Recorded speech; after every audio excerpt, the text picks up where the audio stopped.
The euthanasia order was already signed when Simone Bauer first heard him.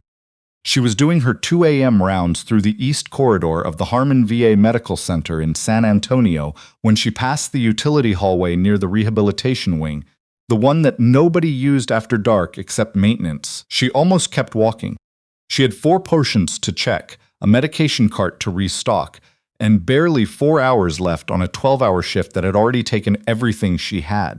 But the sound stopped her. It wasn't a bark. It wasn't even a whimper. It was something lower than that. Something that sat right below the threshold of what a person could comfortably ignore. Like a frequency designed to reach a part of the brain that reason couldn't talk back to. She pushed open the door. In a portable kennel shoved against the far wall, a Belgian Malinois lay with his chin flat on the concrete floor and his eyes tracking her from the moment the light hit him. He didn't lift his head. He didn't growl. He just watched her with an expression she couldn't immediately name, and then she realized what it was, because she'd seen it before, on patients, on people. It was the look of something that had already decided nothing was going to change and was simply waiting for whatever came next. His name, according to the laminated sheet zip-tied to the kennel, was Zephyr, identification number K1147, status, pending destruction. The date at the bottom was 4 days away. Simone stood there for a long moment with her arms at her sides. She had not been told there was a dog in the building. The story that had circulated through the hospital, in the way stories circulated through hospitals, in fragments, between shifts, half-accurate and entirely dramatic, was that Zephyr had attacked a staff member 3 weeks earlier. Dr. Harriet Coombs, the VA administrator, had signed the order almost immediately. The official explanation was that Zephyr had been brought to the facility as part of a trial program pairing military working dogs with veteran patients undergoing PTSD treatment. His handler, Corporal Aaron Price, had died 4 months prior in a training accident at Fort Hood. Without Price, the program had no structure. Without structure, Zephyr had no anchor. And a 65-pound Malinois with no anchor was, as Dr. Coombs had reportedly put it, a liability the VA is not equipped to manage. When Simone asked her charge nurse, Dennis, what the attack had actually looked like, Dennis chewed on his pen for a second before saying, "From what I heard, the dog cornered a guy from administration in one of the therapy rooms. Didn't bite him, just wouldn't let him leave." "That's not an attack," Simone said. "That's what I heard," Dennis said, which was not the same as agreeing with her. She went back the next night, and the night after that, she started sitting on the floor outside the kennel on her 30-minute break, eating her granola bar, not doing anything in particular, just being there. Zephyr watched her with the same flat, exhausted eyes. He didn't come closer. He didn't retreat. He was tolerating her the way a person tolerates something they've decided is probably harmless. On the 4th night, she held a piece of her granola bar flat on her palm and slid her hand toward the kennel. Zephyr's nose twitched. He didn't move. She said, without really thinking about it, "Brave." Which was, and she knew this even as she said it, not an English word. It was Dutch, braaf. Almost identical in pronunciation, but meaning good boy. A word her grandmother had taught her when she was 6 years old, sitting in a kitchen in Corpus Christi that always smelled like coffee and cardamom, teaching Simone Dutch words while they washed dishes because that was just what Oma did. "Braaf, that's a good boy," her grandmother would say about the neighbor's collie. "Braaf, braaf." Zephyr stood up. Not fast. Not with any kind of excitement. He stood up the way a person stands up who's been sitting so long they'd almost forgotten they could. He walked to the front of the kennel. He pressed his nose briefly against the wire, and then he sat, perfectly straight, and looked at her with an expression that was nothing like what she'd seen before. It was attentive. It was waiting.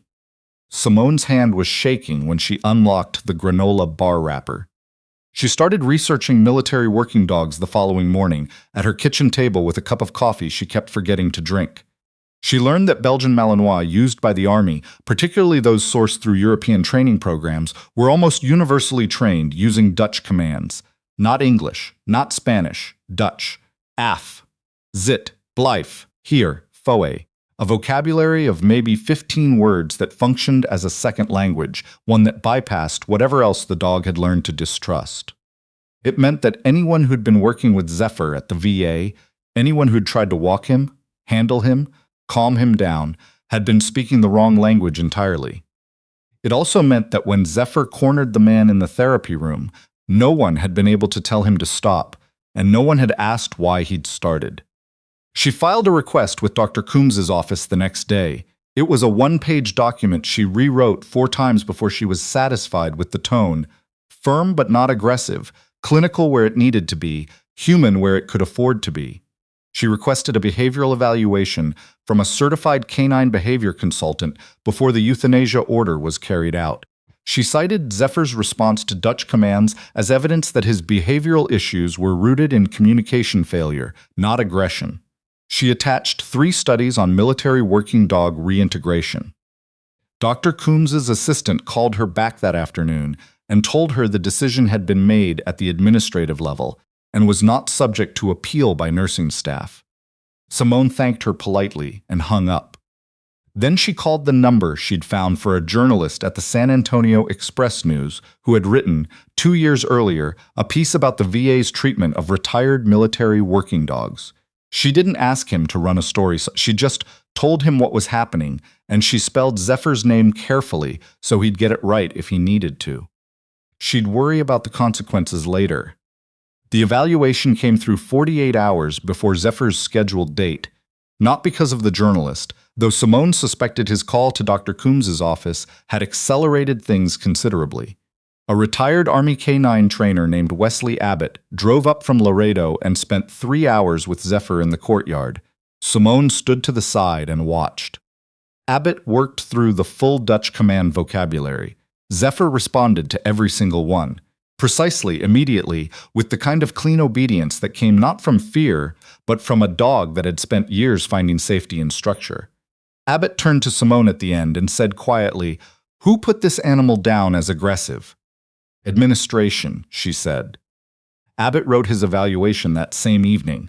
He faxed it to 3 offices at once. The euthanasia order was suspended. Simone should have stopped there. She told herself that she had done what she set out to do, that Zephyr was alive, that the rest was someone else's problem to sort out.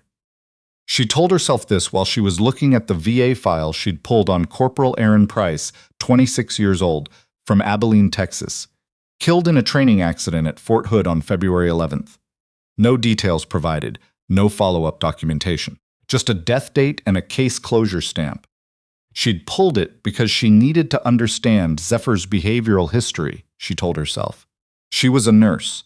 Understanding the full picture was what nurses did. But she kept coming back to the date. February 11th was a Tuesday. According to the trial program records she'd managed to get from the coordinator before the program was officially dissolved, Zephyr had arrived at the VA on February 9th, 2 days before his handler died. Price had placed his dog in a VA trial program and then died 2 days later in a training accident. She sat with that for a long time. Isabel Price was 31, worked as a dental hygienist in Abilene, and had not spoken to anyone from the military since the notification officers left her parents' house 4 months ago.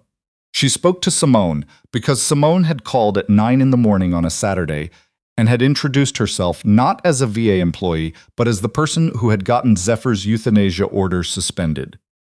There was a long pause. Then Isabel said, "Aaron's dog, he's still alive?" "He's alive," Simone said, "and I think you should know what he remembered." It was not the most accurate way to describe a dog identifying the man who had been present during his handler's final hours, but it was the truest way Simone knew how to say it. Isabel talked for almost 2 hours. She talked about Aaron, not about his death, but about him. The way he'd joined the Army at 19 because he'd wanted something that would last longer than a football season. The way he'd bonded with Zephyr during his second deployment and had talked about retiring the dog himself someday. The way he'd called her 3 days before February 11th, which she now understood was probably the last real conversation they'd ever have, and told her that he'd put Zephyr somewhere safe because something at the base wasn't right, and he wasn't sure what was going to happen next. He said those exact words, Isabel said. "Something isn't right. That's not how Aaron talked. Aaron was not a dramatic person." "Did he say what it was?" "He said he'd found something." Paperwork, he thought. He said he needed to think about who to tell. She paused. He was dead 4 days later. Simone wrote everything down in the Notes app on her phone, sitting in her car in the parking garage after her shift. She stared at what she'd written for a long time. Then she searched for the name of the investigative branch that handled criminal cases within the U.S. Army. She wrote down the number for the Criminal Investigation Division. She wasn't a detective. She wasn't a lawyer.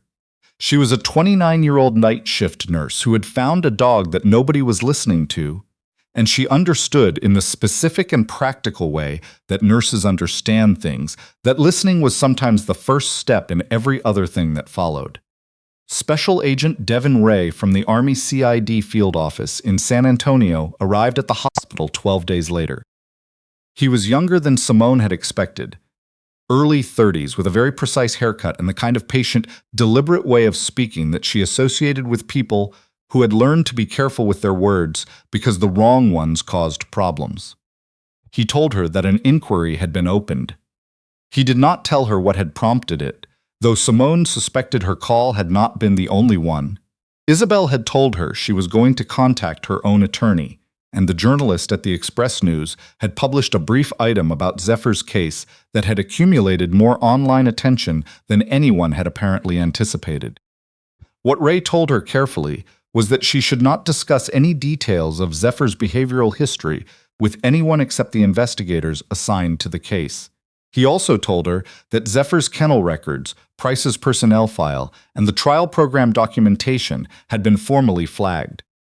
After he left, Simone sat in the break room with a cup of cold coffee and tried to figure out how she felt. She had expected to feel relieved. She mostly felt scared. She went and sat with Zephyr for an hour. He'd started allowing her to reach through the kennel and rest her hand on his flank. He didn't lean into it the way some dogs did. He just tolerated it, and tolerating it seemed to be, for him, its own kind of trust. "Braff," she told him. He exhaled through his nose and closed his eyes. The investigation took 6 weeks. Simone learned most of what happened through Isabel, who had retained an attorney and was receiving updates directly, and through Ray, who gave her only fragments but gave them to her honestly. The story that emerged was not the kind of story that fit neatly into a headline. It never did, when it was real. It was bureaucratic and squalid, and it had happened in fluorescent-lit offices and in the margins of procurement documents that no one was supposed to examine too closely. Major Conrad Elstrom, the logistics officer overseeing several veteran rehabilitation contracts at Fort Hood, had been redirecting funding from multiple VA-adjacent programs for approximately 3 years. The amounts were significant enough to matter and small enough to have remained unnoticed. Until Corporal Aaron Price, assigned to administrative support for the K-9 trial program, had processed a batch of disbursements and noticed that the figures didn't reconcile. Price had not gone to the wrong people first. He had actually done almost everything right. He'd saved copies of the documents. He'd placed his dog in a safe location with a paper trail at a medical facility where someone would know Zephyr's name and have reason to pay attention if anything happened. He'd called his sister. He'd been planning to contact the Inspector General's office the following week. He was dead on Tuesday. The Army classified his death as an accident involving a vehicle malfunction during a nighttime training exercise. There were 2 witnesses. One had since left the service and relocated to another state.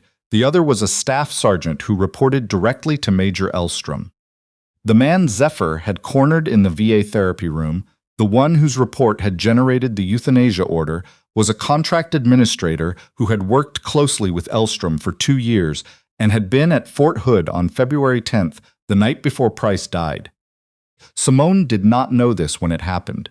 She learned it from Ray 6 weeks later in the same break room over equally bad coffee. He told her in the same careful, deliberate way he said everything, and when he finished, she sat there for a moment just listening to the hum of the vending machine. Zephyr recognized him, she said. It wasn't a question. Dogs retained strong associative memories, Ray said, particularly under high-stress conditions. He was trying to hold him there, she said. He was trying to keep him from leaving. Ray looked at her for a moment. I didn't say that. No, she agreed. You didn't. Elstrom was charged on 14 counts, including fraud, conspiracy, and charges related to Price's death. The contract administrator cooperated with investigators in exchange for reduced charges.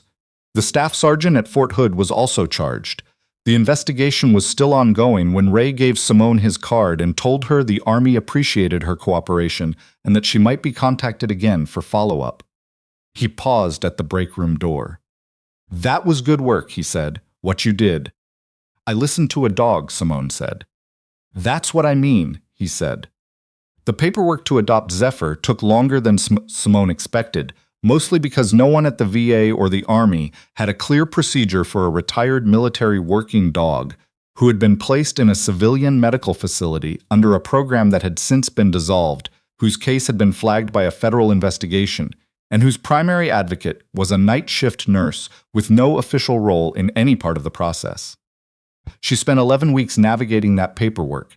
She did it in the same way she'd done everything else. Methodically, without drama, one phone call at a time. She got a retired Army K-9 handler named Abbott to co-sign a temperament certification. She got her landlord to agree to a pet addendum. She paid the fee, got the microchip transferred, and drove to the facility on a Thursday afternoon with a new collar and a leash that she'd ordered online and left the tags on because she wasn't sure she'd actually get this far. She'd gotten Dutch-speaking volunteers to work with Zephyr twice a week for the previous 2 months. He was not easy. He was never going to be the kind of dog that strangers could approach without warning. He startled at loud noises, needed consistent routines, and had a complicated relationship with men in certain kinds of clothing. He was also, when he decided he trusted you, one of the most attentive animals she had ever encountered, the kind of creature that noticed when you were tired before you noticed it yourself, that positioned himself exactly where he was most useful without being asked, that watched you with a steadiness that felt less like loyalty and more like partnership. She brought him home. He walked through her apartment with the focused efficiency of a dog conducting a security sweep, checked every room, and then returned to the living room and sat in the patch of evening light coming through the sliding door like he'd identified it as the most strategically sound position. Simone sat on the floor next to him. He didn't move closer. He didn't need to. She thought about Aaron Price, 26 years old, from Abilene, who had done something brave and careful and had not survived it, who had trusted that putting his dog somewhere safe would be enough of a message. She thought about Isabel, who had answered the phone on a Saturday morning to the voice of a stranger and had chosen to talk. She thought about all the documents and all the phone calls and all the nights she'd sat outside a kennel door eating a granola bar while a dog decided whether she was worth the risk. She put her hand on Zephyr's back. He was warm and solid and real. "Braff," she said quietly, "good boy." He didn't move, but she felt something ease in him, a breath, a small and almost imperceptible settling, the way a person exhales when they finally arrive somewhere safe.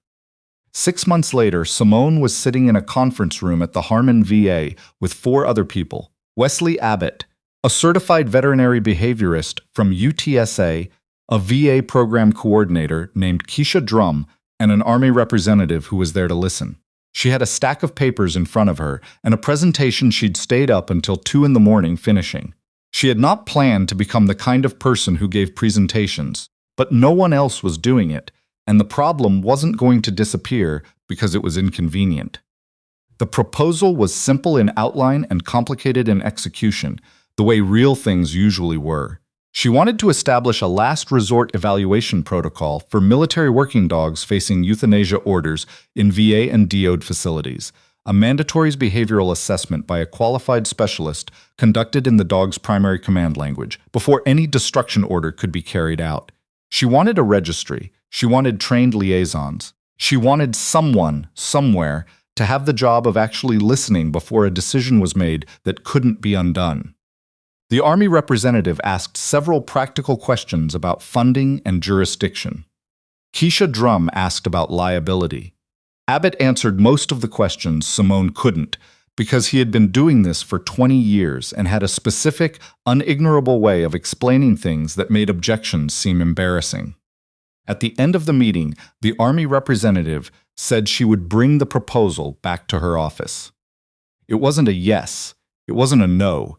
It was the beginning of a long and imperfect process that would take longer than it should and move through more bureaucratic layers than felt reasonable, and would eventually, slowly result in something real.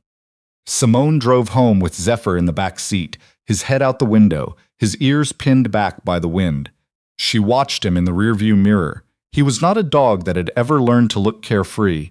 That was not in his nature, not after everything. But there was something in the way he leaned into the wind, something uncalculated and present and entirely his own, that she had not seen in the animal that had lain flat on a concrete floor 4 days from death and waited for whatever came next.